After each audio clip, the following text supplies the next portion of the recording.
What is up, guys? Welcome back to the channel. It's the Mosin Dude here. Today we're going to be talking about Bakelite magazines.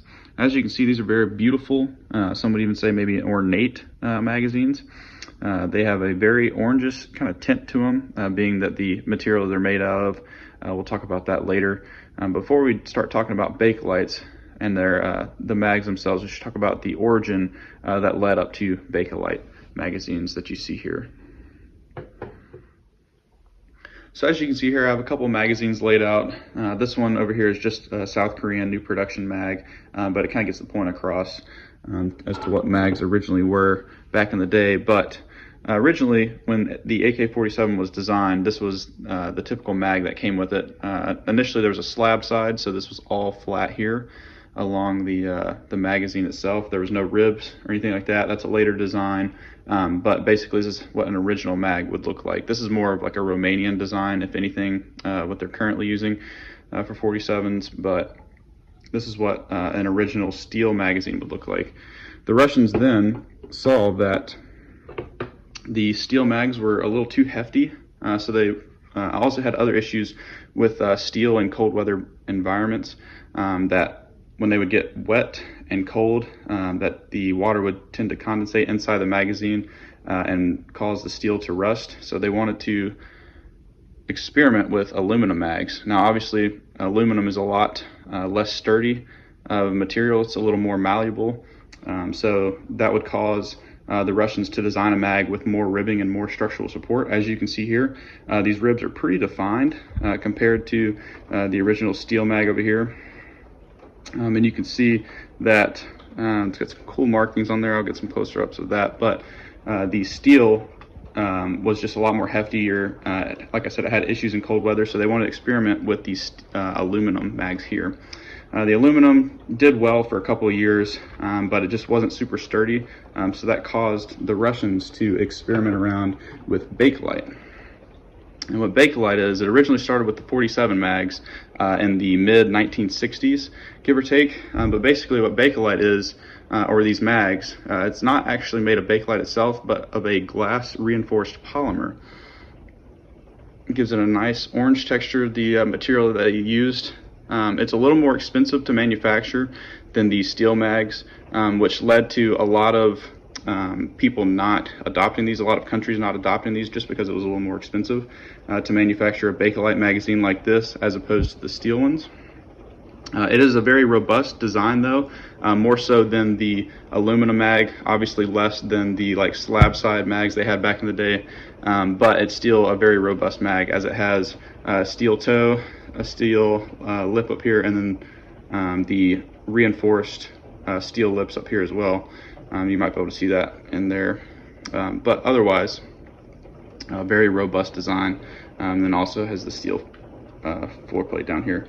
These can still corrode, mainly just around the follower and stuff like that. If you get water in there, I just have to make sure you dry them off good. But the Russians designed this. You can see that this one is actually a Tula magazine, produced in Tula's is a 38 mold. They all had different kinds of molds, different kinds of manufacturers, either Tula or Ishveshk, but this one happens to be a Tula, and it's a pretty nice example. You can see there's a little bit of marring down here. That's just something you have to be wary with. A lot of people don't run these today because they're more of a collector's item, which, as you can see, it would make sense to be a collector's item, just as beautiful as it is. They did make 30 round mags and 40 rounders for the 7.62 versions. This is a 5.45 version. As you can see, it's got a little less curve as opposed to a 7.62 mag. But in the 5.45 mags, they made a 30 round version, as you can see here, and then a 45 round mag, as you saw in the intro, and you see this one here. What's cool about the 45 round mags is they were actually produced in the Molot factory. You can see the mold number is a little bigger, which is weird, but it also has the Molot star and shield there at the bottom. So nice little 45 round mag. If you've seen Osama bin Laden's Krinkov, as we call it here in the States, the AK-74U, he actually has 45 rounders in his.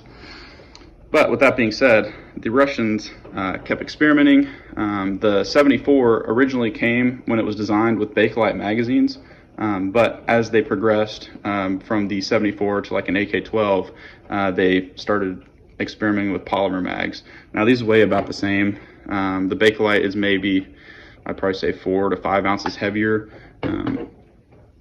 But with the AK-12, it almost looks like a Magpul mag, something like that.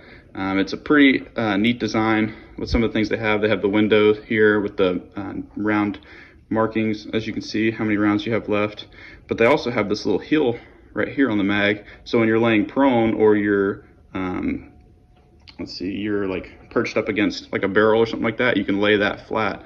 That gives you a little more stability on the surface of whatever you're shooting off of. That way the mag's not wobbling with you shooting the gun as well. So that was a pretty ingenious design. But you can see that this one was made with the K right here, made by Kalashnikov concern in Russia. So it's a pretty cool thing. I actually got most of these mags, these 4 right here, I actually got from a dude on Reddit. That's where I see most of the mags for sale. This one actually came with my East German cologne that I bought on Gunbroker. This is an East German magazine. They don't really have markings on them other than just mold numbers. So if you see a Bakelite and it only has a mold number, more than likely it's going to be an East German made Bakelite magazine. But this one came with my, it's basically an East German Krinkov. It was their attempt at a Krink. So that was I'll roll in a picture here of what that looks like, and the actual designation, but for layman's terms, it's basically an East German Krinkov. But yeah, so that's basically what Bakelite magazines are. A lot of people collect these nowadays because they're very collectible. They're very highly sought after just because the demand for them here is pretty high and the supply is low. So you'll see a lot of people paying pretty good chunks of money for these. These 30 rounders typically run anywhere from $60 to $80 on Reddit if you can find a person selling them. These aluminum waffle mags, some will call them Russian paratrooper mags. Those run for anywhere from $80 to $115. The 45 round 545 mags for your RPK 74s typically run about $100, $115. It's just all going to be dependent where you find these. Gun shows are a lot more inflated pricing. The East German mags are, I think I said somewhere earlier, about $70 to $80, depending. But yeah, you can still see a lot of these Bakelite mags used today. If you look, if you watch some like war footage from the Ukrainian war over there with Russia from 2014 on till today, you can see them still using these Bakelite mags. They'll use a lot of them for the 7.62 versions, AKs, and then also if they have a 74, a lot of times you'll see them in their mag caddies and stuff like that. So it's pretty cool to see these mags actually still being used today. It gives you a lot of hope that some of these mags will continue to be imported into the United States, which is pretty nice. But otherwise, guys, I hope you enjoyed this video talking about Bakelite magazines today, a little bit of their history, what Bakelite magazines are, and I hope it gave you a little more background information on what these actually are. Thanks for watching, guys. This is the Mosin Dude. Always remember where you came from and to stay humble. We'll see you on the next video.